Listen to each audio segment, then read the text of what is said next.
Que le Seigneur nous bénisse abondamment. Alors, je suis très très heureux d'être là ce soir. C'est une joie pour moi. Donc, vous allez prendre avec moi, s'il vous plaît, vos Bibles. J'espère que tout le monde a sa Bible. Donc, vous allez prendre avec moi vos Bibles. Chacun sa Bible, c'est bon? Tu as ta Bible? J'aimerais que tu prennes avec moi Jean 13. Jean chapitre 13, versets 34 à 35, s'il te plaît. Jean chapitre 13, versets 34 à 35. Ensuite, j'ai besoin d'une autre personne pour afficher 1 Corinthiens chapitre 13, versets 4 à 7. On commence par la lecture de Jean chapitre 13, versets 34 et 35. Je vous donne un commandement nouveau. Aimez-vous les uns les autres, oui, comme je vous ai aimé. Aimez-vous les uns les autres. À ceci, tous reconnaîtront que vous êtes mes disciples, à l'amour que vous aurez les uns pour les autres. Irasko Fadi Prada Aoskapa. J'aimerais avoir toute ton attention, s'il te plaît, parce que c'est vrai qu'on démarre tout doucement. C'est pour te donner le temps de te préparer, c'est pour te donner le temps de prendre ton bloc-notes, de prendre les petits trucs dont tu auras besoin pour ce temps d'enseignement. Donc, alors, pour commencer, comme je l'ai dit, nous entamons cette série d'enseignements sur la gestion des relations humaines. Déjà, avant même de parler des relations humaines, en tant que chrétien, nous devons comprendre quelque chose de fondamental. C'est que pour le chrétien, nous devons comprendre que nous faisons partie d'un ensemble qui est beaucoup plus grand que nous. Ça, c'est la base. Si tu ne comprends pas ça en tant que chrétien, en fait, il y a déjà un échec dans ta vie chrétienne que tu viens de subir sans même savoir pourquoi. Regardez quand Jésus-Christ parle de l'Église, quand les apôtres parlent de l'Église, même dans l'Apocalypse et tout, à aucun moment, sinon très rarement, il y a une notion individuelle dans le thème de l'Église. On a toujours parlé de l'Église en tant que corps, en tant qu'assemblée, en tant que groupe, en tant qu'un ensemble. Et d'ailleurs, nous devons comprendre qu'au-delà même de l'Église, quand Dieu voulait créer tout ce que nous voyons, que ce soit l'univers, la terre, le monde et tout, il y a ce petit truc d'unité qu'il a ajouté. Parce qu'en fait, notre Dieu est un. Et quand on dit notre Dieu est un, on n'est pas en train de dire qu'il est seul. Amen. On n'est pas en train de dire qu'il est seul. D'ailleurs, même si c'est pas biblique, c'est pas écrit noir sur blanc dans la Bible que Dieu est un être trinitaire, ben on voit les manifestations de Dieu en tant que Dieu le Père, Dieu le Fils et Dieu le Saint-Esprit. Est-ce qu'on se comprend? J'essaie de ne pas trop compliquer le message à cause des nouveaux, mais je sais que le Seigneur va nous aider peu à peu, progressivement, on va avancer. Amen. Donc nous devons comprendre que déjà, il y a cette unité-là qui existe. Ça, c'est la première chose. Nous faisons tous partie d'un ensemble. Nous faisons partie d'un tout. Nous faisons partie de quelque chose qui est plus grand que nous. Dans le plan de Dieu, dans le règne de l'Esprit, dans le monde que Dieu a voulu d'abord, il y avait cette unité-là que Dieu voulait au préalable avant toute chose. C'est pour ça que vous allez voir que quand Dieu crée l'homme, il le dépose dans le jardin d'Éden. On a longuement parlé de cette partie-là. Quand Dieu crée l'homme, il le dépose dans le jardin d'Éden. Qu'est-ce qu'il fait? Il appelle les animaux vers lui. Et il demande à l'homme de nommer les animaux qu'il allait emmener vers lui. Amen. Pourquoi? Parce que Dieu voulait créer une connexion entre toutes ses créatures, entre toute sa création. Il ne voulait pas que Adam soit séparé, que les animaux soient séparés, que les eaux soient séparées. Non, ce n'était pas le but premier. Le but premier, c'était cette unité-là. C'était cette union, enfin unité, parce que union, c'est différent de unité. C'était cette unité que Dieu cherchait. Pourquoi? Parce que Dieu, au-delà de l'individualité, Dieu fonctionne avec un plan global. Un plan global, un plan total. Et j'ai l'habitude de vous dire quelque chose de primordial, parce que c'est l'un des versets, sinon c'est l'une des maximes qui régit ma vie, à savoir le monde spirituel. Pour que le monde spirituel puisse intervenir dans les affaires des humains, dans le monde physique, il faut que le monde spirituel ait l'autorisation d'un être humain. Amen. Donc, dans le fonctionnement même de cette unité que Dieu visait, ça fait que Dieu lui-même, pour pouvoir intervenir dans les affaires humaines, a besoin qu'un homme, qu'un être humain, que quelqu'un sur la terre lui donne l'autorisation pour intervenir. Je ne sais pas si je me fais comprendre. Est-ce que quelqu'un me suit jusque-là? Parce que Dieu, dans son plan, il n'a jamais voulu que quelqu'un reste seul ou bien quelque chose soit écarté, éloigné de tout. Non, ça n'a jamais été son plan principal. Ça peut être un plan éphémère, ça peut être un plan temporaire, ça peut être un plan ponctuel, mais ça ne peut pas être le plan total, ça ne peut pas être le plan final, ça ne peut pas être le plan global de Dieu. Donc Dieu crée l'homme, il le dépose dans le jardin, mais même dans le jardin, il y a plusieurs êtres vivants. Au-delà de ça, il emmène les animaux vers lui. Et d'ailleurs même, pour les lecteurs de la Bible plus expérimentés, vous verrez même que dans le jardin d'Éden, il y avait des esprits. Amen. Vous verrez que dans le jardin d'Éden, il y avait des esprits. Mais c'est pas important. Pour dire quoi? Dans le plan de Dieu, il y avait cette unité entre la terre, le ciel, le monde spirituel. Il y avait tout ce contact-là. Et c'est ce que Paul dit. Paul dit dans 1 Corinthiens chapitre 13, « Quand je parlerai la langue des hommes et des anges, si je n'ai point la charité, » dans d'autres versions c'est l'amour, « je ne suis qu'un airain qui résonne ou une cymbale qui retentit. » Donc Paul est en train de dire quelque chose. C'est-à-dire toute personne qui va révertir la dimension des choses spirituelles, qui va revertir la grâce de Dieu, qui va révertir même, je ne sais pas, des dons spirituels extraordinaires, la langue des hommes, la langue des anges. Imaginez en fait pouvoir communiquer avec les anges.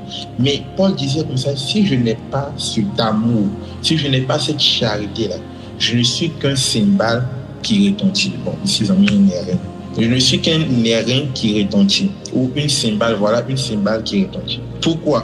Parce que dans le plan de Dieu, il y a toujours eu cette connexion entre ce qui existe, ce qu'il fait et ce qu'il veut faire. Et dans ces choses-là, il a placé les hommes, il a placé un lien entre les hommes. Il a créé l'homme de base, il fait naître l'homme d'une famille. Regardez bien dans la Bible dit quelque chose qui me plaît bien. La Bible dit, quand Dieu crée le jardin d'Éden et tout, qu'est-ce qu'il fait? La première chose qu'il fait quand il crée la terre, il ordonne, il parle pour que les plantes poussent. Mais quand il finit de dire ça, il dit que les plantes poussent, que les ressources poussent. Enfin, que les plantes, que les, comment on appelle ça, les arbres, voilà, les arbres poussent de sorte à contenir désormais le fruit qui va donner les futures plantes. Je ne sais pas si quelqu'un me comprend. De sorte à contenir désormais le fruit, les graines, voilà, les graines, la sémence qui va permettre de continuer la production. Parce que dans le plan de Dieu, la création sur le champ, c'était un plan ponctuel. Ce n'était pas un plan éternel. Non, ce n'est pas ce qu'il voulait faire tous les jours. Dieu, il intervient une fois, mais après, il établit un lien de connexion et de corrélation entre les choses qu'il a créées, de sorte à ce que cette chose-là puisse continuer à subsister sans forcément qu'il intervienne à chaque fois. Donc c'est ainsi que Dieu crée Adam. Il crée Ève, mais à partir de ce moment-là, il ne crée plus personne. Même Jésus, quand il voulait que Jésus vienne sur la terre, il fait quoi? Il fait passer Jésus dans le ventre d'une femme. Sinon, il était capable, il avait le pouvoir, il avait la force, il avait la puissance de faire apparaître Jésus-Christ sur une montagne. Même s'il voulait que Jésus soit bébé, il pouvait faire apparaître Jésus sur une montagne, la montagne de Sion, à Sinaï, Morija, comme ça. Autant où Abraham est allé sur la montagne à Morija pour aller sacrifier Isaac. La Bible dit il y a un animal qui est apparu tout à coup derrière Abraham. Il pouvait faire ça de Jésus aussi. Elle allait juste dire à Marie et à Joseph, allez-y chercher l'enfant qui va vous sauver, nourrissez-le, qui grandisse et tout et tout. Mais il n'a pas fait ça.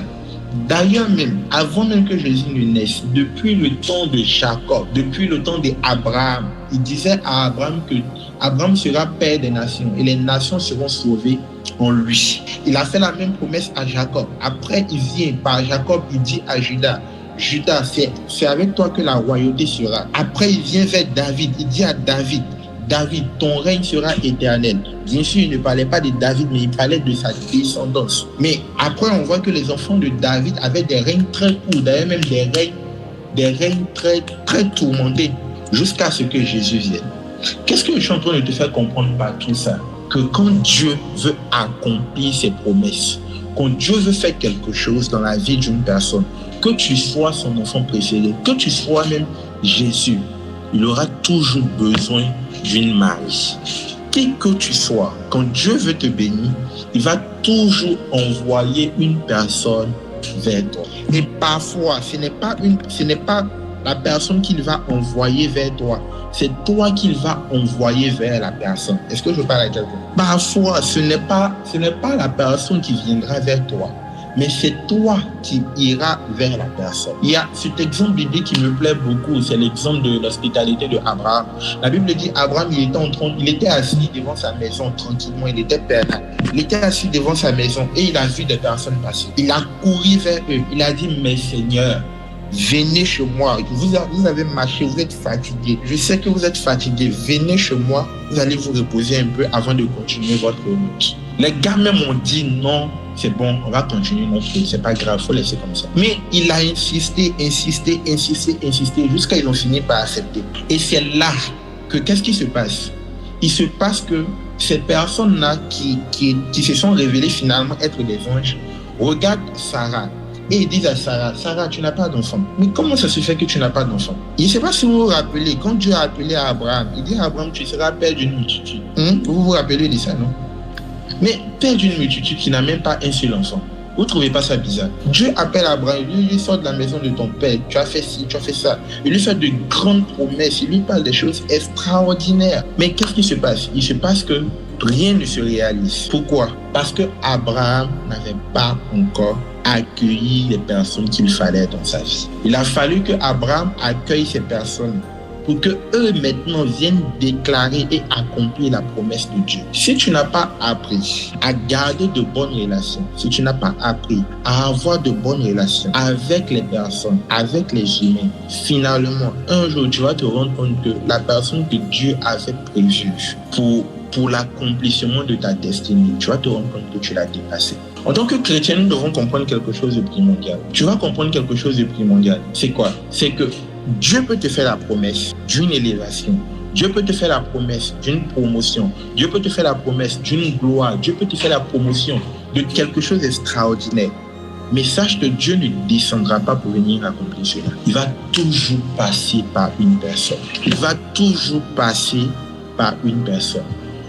Et pour cela, toi, en tant qu'enfant de Dieu, il faut que tu apprennes à gérer tes relations. Parce que la gestion des relations est importante pour nous tous. Toute personne, la première chose qu'il faut que tu notes, c'est qu'il y a la loi de l'unité qui fait en sorte que toute personne sur terre est unie à quelque chose. Toute personne sur terre est reliée à quelque chose. Toute personne sur terre est reliée à quelqu'un. Même Jésus, il a dû passer par Marie. Et quand tu lis Matthieu, tu vois qu'avant de parler de Jésus, on parle de sa généalogie. Avant de parler de Jésus, on parle de sa généalogie. Beaucoup de personnes, malheureusement, aujourd'hui, n'avancent plus. Parce que ces personnes-là n'ont plus ce lien qu'il faut avec les personnes qu'il faut. Beaucoup de personnes ne réussissent plus dans la vie aujourd'hui parce que ces personnes n'ont plus le lien qu'il faut avec les personnes qu'il faut. Il y a des choses, il y a des parties de nos vies qui sont bloquées, qui sont vraiment arrêtées parce qu'il n'y a plus personne pour nous aider à progresser. La Bible dit 2 valent mieux que 1. C'est-à-dire 2 personnes, c'est mieux qu'une seule personne. Mais 2 personnes, c'est mieux qu'une seule personne. C'est pas seulement dans le sens de faut avoir un ami, faut avoir un proche. Non. C'est dans le sens de faut avoir une relation. Parce que je veux dire quelque chose à quelqu'un. Tu ne peux pas entrer dans une saison, tu ne peux pas entrer dans une dimension sans qu'une personne qui est déjà dans cette saison, dans cette dimension, t'invite à entrer. Tu ne peux pas entrer à un niveau, monter dans quelque chose sans qu'une personne qui est déjà à ce stade-là t'invite à venir là. C'est impossible. Il y a 2 manières de rentrer dans une maison. Soit tu as la clé de la maison, soit une personne qui est déjà à l'intérieur t'ouvre la porte. Il y a des dimensions, que tu sois spirituel, que ce soit dans le monde social, que ce soit dans le monde physique, que ce soit dans la famille, peu importe, où tu as besoin de quelqu'un. Et pour cela, il faut que tu apprennes à tenir, à comprendre et à maintenir tes relations. Si tu n'apprends pas à tenir, à comprendre et à maintenir tes relations, sache que tu es en train de te faire du mal. Il y a beaucoup de personnes, les ossements de vos prières se trouvent dans vos relations. Il y a beaucoup de personnes, l'accomplissement de la prophétie de Dieu sur vos vies se trouve chez des personnes à qui vous refusez de parler par orgueil. Il y a des personnes ici, il y a des choses que Dieu veut accomplir dans ta vie, mais parce que tu considères des personnes, lui là, celle-là, elle est plus petite que moi, ça fait que jusque-là, tu pries cadeau, ça n'avance pas. Il y a beaucoup de personnes, il y a des choses que Dieu veut faire pour vous, mais ça passe plus. Il y a beaucoup de personnes, il y a des choses que Dieu veut faire dans ta vie.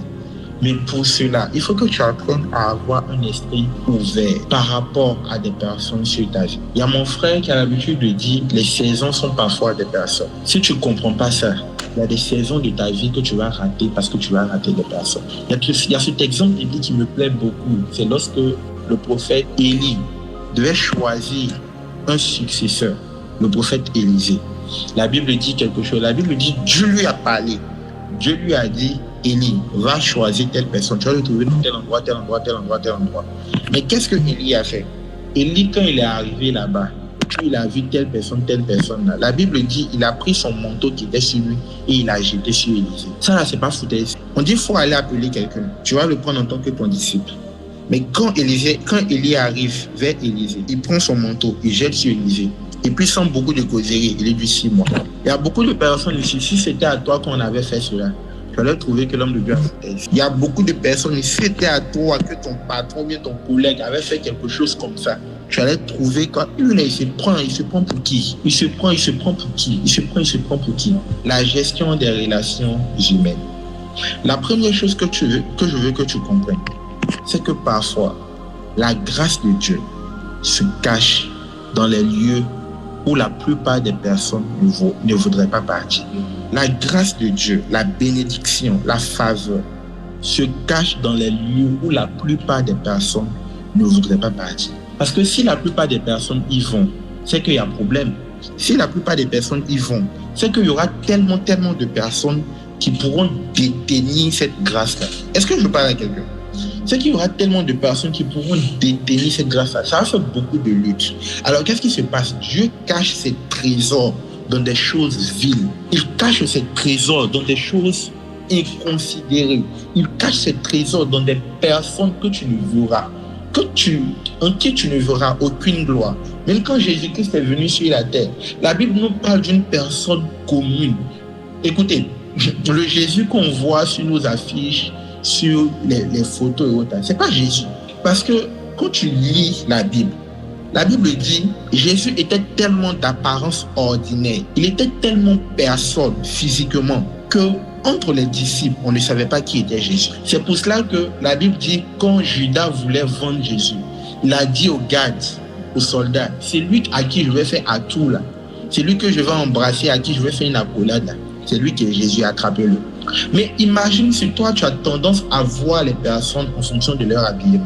Si tu as tendance à considérer les personnes en fonction du style de coiffure, en fonction de la cherté de leurs vêtements, en fonction de la montre, de la chaussure, laisse-moi te dire que tu vas rater malheureusement les bonnes personnes pour ta vie. Et récemment, le Saint-Esprit a commencé à m'enseigner sur quelque chose. Et je pense même qu'il y a fait un statut dessus, sur les personnes toxiques.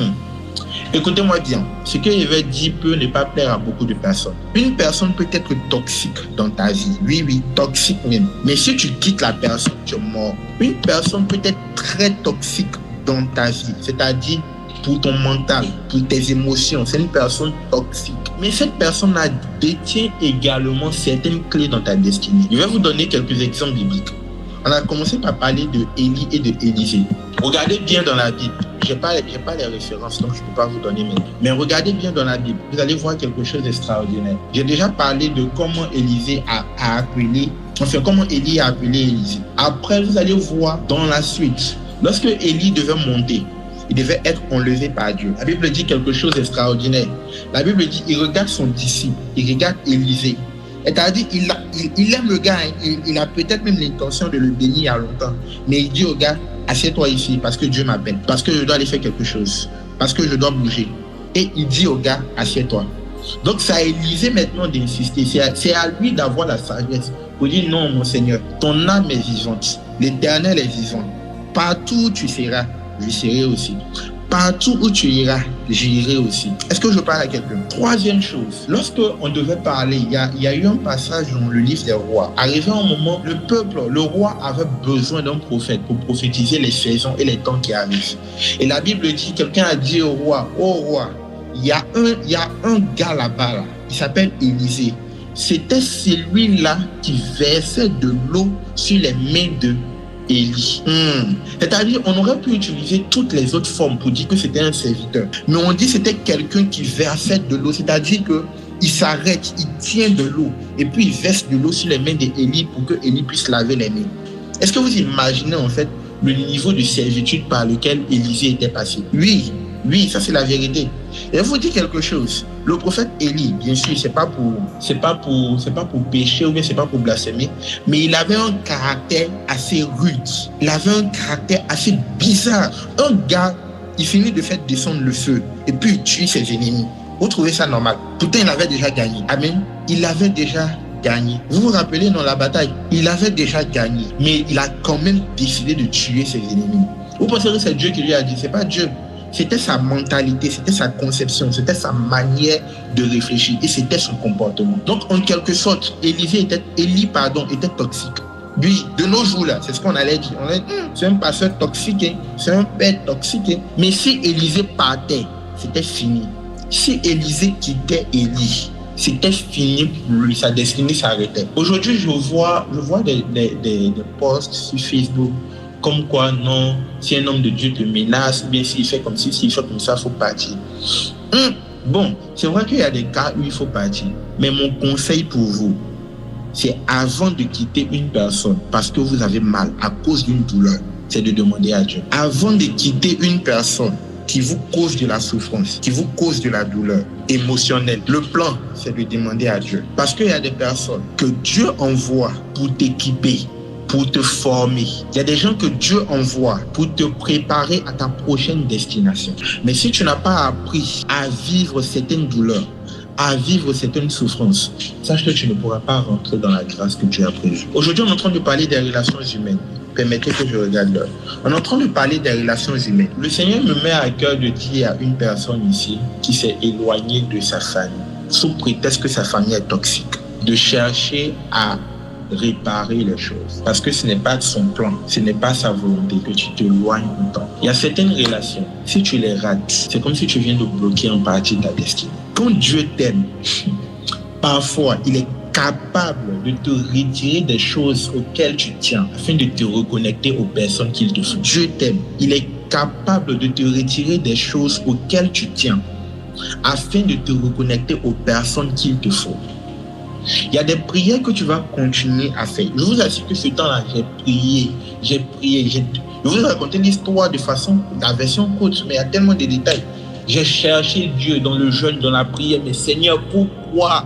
Alors que la réponse était simple depuis le début. Il fallait que je me réconcilie avec une personne qui m'a blessé. Les personnes bonnes ne sont pas forcément de bonnes personnes pour nos vies. Les personnes mauvaises ne sont pas forcément de mauvaises personnes pour nos vies. Il faut qu'on apprenne à regarder les gens avec le regard de Dieu. Il faut qu'on apprenne à regarder les gens avec le regard de l'esprit. C'est-à-dire, Seigneur, quand tu regardes telle personne, qu'est-ce que toi tu vois? Quand tu regardes telle personne, qu'est-ce que toi tu vois? Quand tu regardes telle personne que moi je ne considère pas, qu'est-ce que toi tu vois? Quand tu regardes telle personne que moi je considère, qu'est-ce que toi tu vois? Écoutez-moi bien, ce vieux-là qui avait promis et qui était prêt, c'était pas un mensonge. Il était prêt à me faire partir à Londres. Parce que bon, déjà, il y avait tellement de choses qui étaient en concours là. Je parlais quand même l'anglais, j'étais quand même intelligent. Et puis j'étais dans l'œuvre. Déjà après le bac, j'avais commencé, j'avais cette vision. J'avais ce manteau-là, voilà, ce fardeau-là des âmes. Donc, lui, il me voyait en même temps en quelqu'un qui allait aller l'aider à servir à Londres là-bas. Donc, c'était impératif pour lui. Il était prêt à me faire partir. So, j'ai tracé mes plans, j'ai fait mes plans pour dire, oh, ce vieux-là, je n'aurai plus jamais besoin de lui dans ma vie. Mais c'était pas ce que Dieu voulait. C'est vrai que même après notre réconciliation, mais il fallait que moi et lui, on se réconcilie pour que le Seigneur ouvre les portes. Il y a des personnes, on va terminer et on va continuer la série pour qu'on puisse rentrer vraiment en profondeur. Mais je veux que tu retiennes quelque chose. Il y a des personnes que toi tu as rejetées que le Seigneur n'a pas rejetées. Il y a des personnes que toi tu as acceptées alors que le Seigneur les a rejetées dans ta vie. Tu t'es basé sur leur joli visage, tu t'es basé sur leurs promesses, tu t'es basé sur ce qu'ils ont dit d'eux pour prendre des décisions les concernant, au lieu de consulter le Saint-Esprit. Ce monsieur qui voulait me faire partir à Londres, il était trop près pour moi. Mais arrivé à un moment, il a juste disparu de la circulation. Il a juste disparu de la circulation. Pour dire, moi je voyais déjà mon avenir tracé, mais avec quelque chose d'autre que Dieu voulait. Famille, les relations humaines sont tellement importantes. Mais pour cela, il faut qu'on apprenne à identifier les temps et les saisons que Dieu nous envoie dans des personnes. Il faut qu'on apprenne à identifier les temps et les saisons que Dieu nous envoie à travers des personnes. À chaque fois que tu vas devoir rentrer dans quelque chose ou dans quelqu'un, dans une dimension, dans une sphère, sache qu'il faut quelqu'un pour t'y introduire. Imagine une personne qui prie pour la promotion. Seigneur, je veux monter professionnellement, je veux monter. Mais toi et puis ton patron, vous êtes en de mauvais thèmes. Comment tu vas monter? Dis-moi. Même si tu veux, va à l'église. Ils vont verser toute huile d'onction qui existe sur ta tête. C'est impossible, tu ne pourras pas monter. Il y a des personnes, il y a des business, tu veux faire. Mais tu connais quelqu'un qui est devant là-bas, qui pourrait juste t'élever par un petit conseil. Mais tu dis non, je ne vais pas vers la personne. Non, je veux faire ma chose par moi-même. Je ne dis pas que si tu veux faire ta chose par toi-même, tu vas échouer. Mais tu vas mettre plus de temps. Parfois même tu vas échouer, oui, c'est clair. Mais en règle générale, tu vas mettre plus de temps à atteindre les mêmes objectifs. C'est-à-dire quelque chose que tu peux faire en une semaine, en un mois, en un an, avec l'aide de ta destinée, avec la personne qu'il te faut dans ta destinée. Tu vas te retrouver à faire cela sur des années. Tu seras en train de dire tu travailles. Mais dans le monde spirituel, la manière dont les esprits te voient, on voit quelqu'un qui se fatigue. Toi, tu seras en train de dire waouh, je fournis des efforts, le Seigneur va me bénir parce que le Seigneur va voir mes efforts, il va voir ma souffrance, il va voir ma sueur pour me bénir. Mais en fait, dans le monde spirituel, on voit juste quelqu'un qui se fatigue. La Bible nous donne cette histoire assez intéressante. Jésus naît. Quand Jésus naît, il y a une étoile qui apparaît dans le ciel. Les mages quittent l'Orient, ils viennent jusqu'à Bethléem, là où Jésus est né. Ils viennent là pour venir saluer Jésus. Il lui offre beaucoup de cadeaux, beaucoup de choses. Alors qu'il y a son cousin Jean, lui il est né, en même temps il s'est retrouvé en brousse. Il était là-bas, c'est là-bas qu'il vivait de miel et de sauterelles. C'est-à-dire il n'était personne, il n'était rien. Jésus a commencé Jésus est sorti pour la première fois quand il avait 12 ans. Il a essayé de parler, il s'est retrouvé dans le temple. Il a parlé dans le temps jusqu'à les grandes personnes qui ont dit d'accord, tu parles bien, mais ce que tu dis là, ça ne nous intéresse pas. Il faut retourner chez ta maman, il faut retourner chez tes parents. Est-ce que je parle à quelqu'un? Jésus était dans le temple, il discutait avec les sages, les anciens. Ils l'ont écouté, mais personne n'a pris à cœur ce qu'il disait. Impossible. Il a fallu que Jésus se fasse baptiser par Jean. Même Jean ne voulait pas baptiser Jésus. Parce que Jean disait comme ça, c'est lui qui vient après moi, il est plus fort que moi, il est plus puissant que moi. Et je ne suis même pas digne de délier la couronne de ses souliers. C'est-à-dire, c'est lassé. Je ne suis même pas digne de lui. Mais Jésus s'est humilié pour que Jean puisse le baptiser. Et c'est en ce moment-là que la Bible dit, celui-ci est mon fils bien-aimé, en qui j'ai mis toute mon affection. Écoutez-le. C'est à partir de ce moment qu'on a commencé à écouter Jésus. Sinon, avant ça, on entendait Jésus. On entendait ce qu'il disait. On entendait les rémants, on entendait la puissance en sa parole. Mais personne n'était prêt à l'écouter. Pourquoi? Parce qu'il n'était pas connecté à la porte. Il n'était pas introduit. Il n'était pas initié. Il n'était pas conduit dans la nouvelle dimension.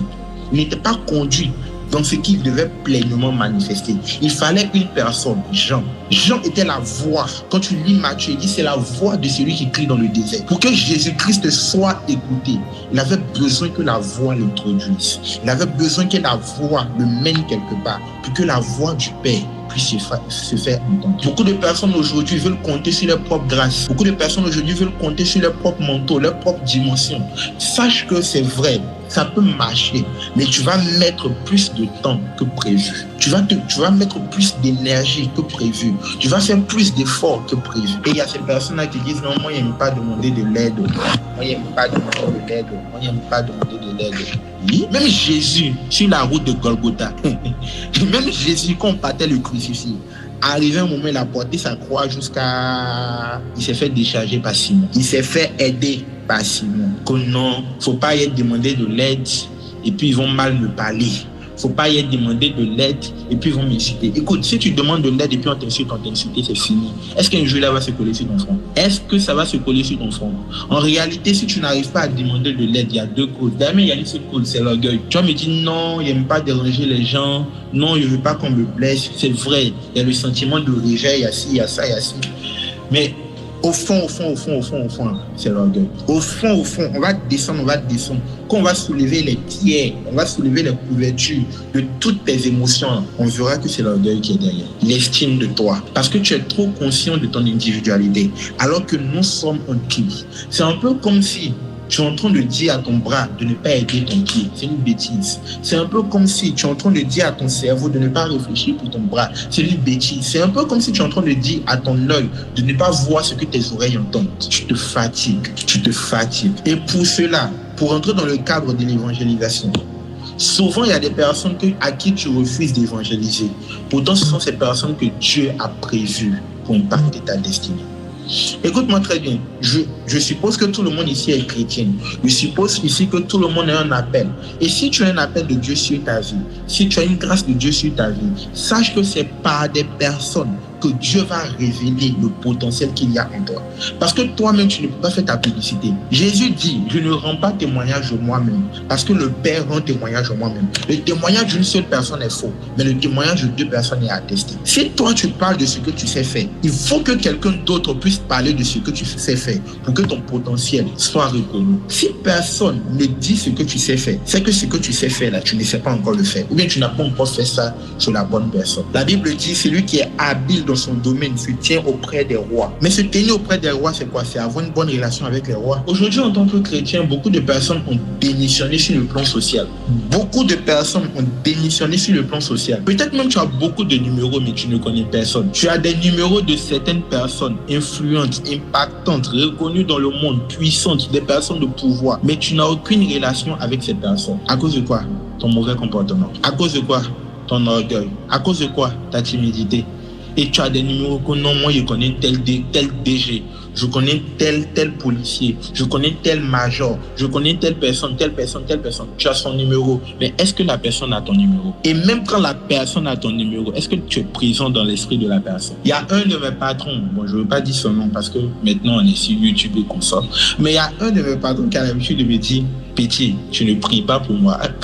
Bon, c'est avant qu'il me disait ça. Il me disait, toi, tu ne pries pas pour moi. Il dit, mais monsieur, pourquoi? Il dit, si tu priais pour moi, là, tu serais présent dans mon esprit. Et c'est après que j'ai compris, parce qu'une fois, on a travaillé ensemble. C'est après que j'ai compris que le gars, il avait des projets pour moi. Mais effectivement, parce que je ne priais pas pour lui, il se rappelait de moi uniquement quand il me voyait. Lui aussi, c'est quelqu'un de spirituel. Il se rappelait de moi uniquement quand il me voyait. C'est quelqu'un de très influent, très puissant, par la grâce de Dieu. Mais je veux te faire comprendre quelque chose. Avoir le numéro d'une personne n'est pas avoir une relation avec une personne. D'ailleurs, même c'est pour cela que je veux te conseiller de ne pas t'empresser de demander le numéro des gens. Sois plus présent dans leur esprit, dans leur vie que dans leur téléphone. Ou bien que eux, ils sont présents dans ton téléphone. Parce qu'il y a des numéros que tu as. Même si tu appelles aujourd'hui, ils ne vont pas te répondre. Ou peut-être même si tu appelles demain, ils vont te demander c'est qui. Mais la gestion des ressources, la gestion des relations, la gestion du potentiel que tu as. Il y a des personnes ici, tous vos potentiels là, ce sont vos contacts. Il y a des personnes qui n'ont rien, ils n'ont pas l'argent, ils ne peuvent rien te donner. Mais ils connaissent la personne qui peut régler ton problème. Mais si toi, tu le regardes parce qu'il n'a pas l'argent, et puis tu le gères pas, et puis tu l'ignores, et puis tu l'écartes, tu le rejettes, sache que ton problème là, tu vas payer pour le résoudre. Je ne sais pas si je parle à quelqu'un. Sache que ton problème, tu vas payer pour le résoudre. Il y a ces personnes non, qui disent non, je suis casanier, non, je n'aime pas me mêler des personnes, je suis introverti. C'est pas mauvais, tu peux avoir ton trait de caractère, c'est pas mauvais. Mais je veux attirer ton attention sur quelque chose. Je prends un exemple simple. On suppose que tu aimes les anniversaires. Tu aimes qu'on fête ton anniversaire. Il y a te dire un petit secret. Ou bien tu aimes les cadeaux, ou bien tu aimes les petits trucs, peu importe. Il y a certaines choses dans la vie, ce sont des indicateurs. Il y a certaines choses, si tu continues d'acheter avec ton argent, c'est que ton potentiel social est zéro. Si par exemple ton anniversaire, tu continues à fêter ton anniversaire avec ton propre argent, il y a un problème. Est-ce que je parle à quelqu'un? Par exemple ton anniversaire, si tu ne te lèves pas toi-même pour fêter ton anniversaire, pour organiser ton anniversaire, et puis il n'y a personne dans tout ton réseau, dans tous tes contacts, dans toutes tes connaissances, dans toute ta famille, qui peut se lever pour préparer ton anniversaire, organiser ton anniversaire, ou t'organiser une petite surprise. Je ne dis pas grand chose, anniversaire incroyable, non. Je suis en train de parler d'une marque d'affection, d'une marque d'attention. Il n'y a personne pour le faire. C'est toi-même qui es obligé d'acheter ton gâteau d'anniversaire. Écoute-moi très bien. Si ton anniversaire, tu es obligé d'acheter ton gâteau d'anniversaire, il faut commencer à pleurer vers Dieu. Il y a un gros problème. Il y a quoi? Un gros problème. Et le problème n'est pas les autres. Ce n'est pas les autres qui ne t'aiment pas. Parce que tu ne peux pas me dire toutes les personnes que tu as rencontrées sur la terre, depuis que tu es né jusqu'à aujourd'hui, il n'y a personne qui t'aime. C'est impossible. Même Satan, il trouve des personnes qui l'aiment. Donc pourquoi personne ne t'aime toi? Il dit même Satan, il y a des personnes qui l'aiment. Même Satan, il y a des personnes qui le cherchent. Même Satan, il y a des personnes qui l'adorent. Donc toi, tu vas me dire que il n'y a personne qui t'aime. Le problème, c'est toi. Souvent, c'est nos caractères qu'on doit revoir. Dieu t'envoie vers des personnes souvent pour aller leur parler. On dit il y a évangélisation, on dit il y a programme, on dit il y a ci, il y a ça. Tu ne sors pas, tu n'aimes pas quitter chez toi, tu n'aimes pas quitter ton confort. Tu es en train de gâcher ton potentiel humain. Tu es en train de gâcher ton potentiel humain. Tu es en train de gâcher ton potentiel humain. Tu vois par exemple les liens, les affiches, ton église, ton père spirituel ou bien ta communauté spirituelle te dit non, il faut partager pour éviter quelqu'un. Tu dis, il ne faut pas partager derrière honte. Faut pas que quelqu'un va savoir que, faut pas que quelqu'un va savoir. Tu es en train de gâcher quelque chose. Parce qu'un jour, on aura besoin de quelqu'un dans ce domaine-là, mais on ne pensera pas à toi. Dans ton lieu de travail, on dit il y a telle chose à partager, il y a telle chose à faire. Tu ne démontres pas, tu ne manifestes pas dans ton environnement, dans ton entourage. Le jour où quelqu'un aura besoin de ça, ou bien tu fais un petit business, tu as du mal, toi-même tu as du mal à t'afficher avec ton business. Tu es en train de gâcher ton potentiel humain. Parce que le jour où quelqu'un en aura besoin, ce n'est pas à toi qu'on va penser. Irasko Pradiva Akapa. Eshadi la Lois Kafadi Rakoba. Mais pour pouvoir manifester, sinon vivre tout ça, première chose, il faut que nous comprenions que premièrement, nous sommes un ensemble de plusieurs choses. Nous sommes un dans un tout. Ça, je vais revenir dessus avec le temps. Dans notre série d'enseignements, on va parler plus en détail. Deuxième chose, il faut que tu comprennes que tu dois manifester de l'amour. Si tu n'aimes personne, je dis, je vous recommande de vous aimer les uns les autres. Parce que c'est en cela que vous serez reconnu en tant que mes disciples. Quelque part, celui qui n'a pas l'amour n'est pas reconnu comme enfant de Dieu. Celui qui n'aime pas les autres n'est pas reconnu comme enfant de Dieu. Toi, tu tries les personnes que tu aimes. Dieu ne te reconnaît pas comme son enfant.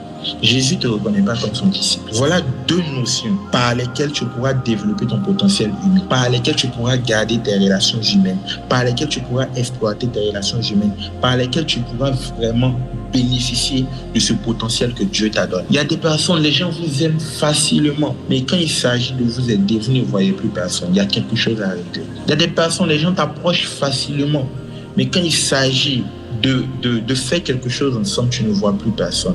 Il y a quelque chose à régler. Iskato, Frazi, Prado, Fana.